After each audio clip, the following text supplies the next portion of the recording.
Russia will start delivering the S-400 missile defense system to Turkey in 2019. Russia's state arms exporter, Rosaboron Export, announced the news. The company also says it will switch to using local currencies instead of the U.S. dollar in deals with foreign trade partners.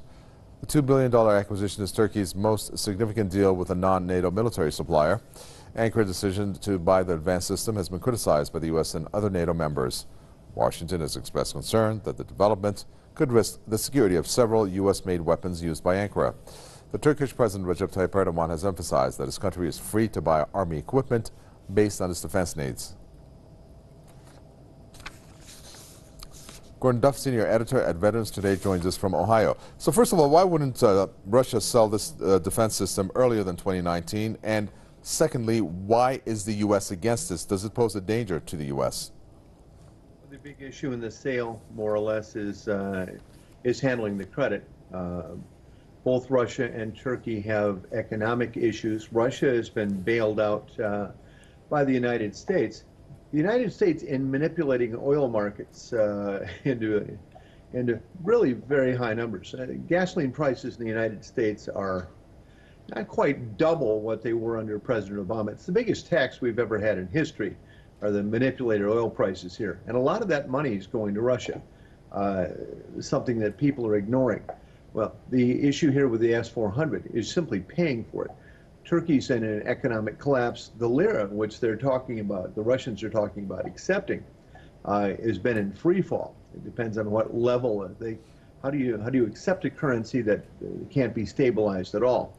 To this extent, Russia has a tough game to play in standing by Erdogan, who's under extreme challenge. You know, this U.S. issue over a pastor named Brunson, allegedly a CIA MI6 operative for 23 years inside Turkey. And I've seen the Turkish files on him, whether they're accurate or not.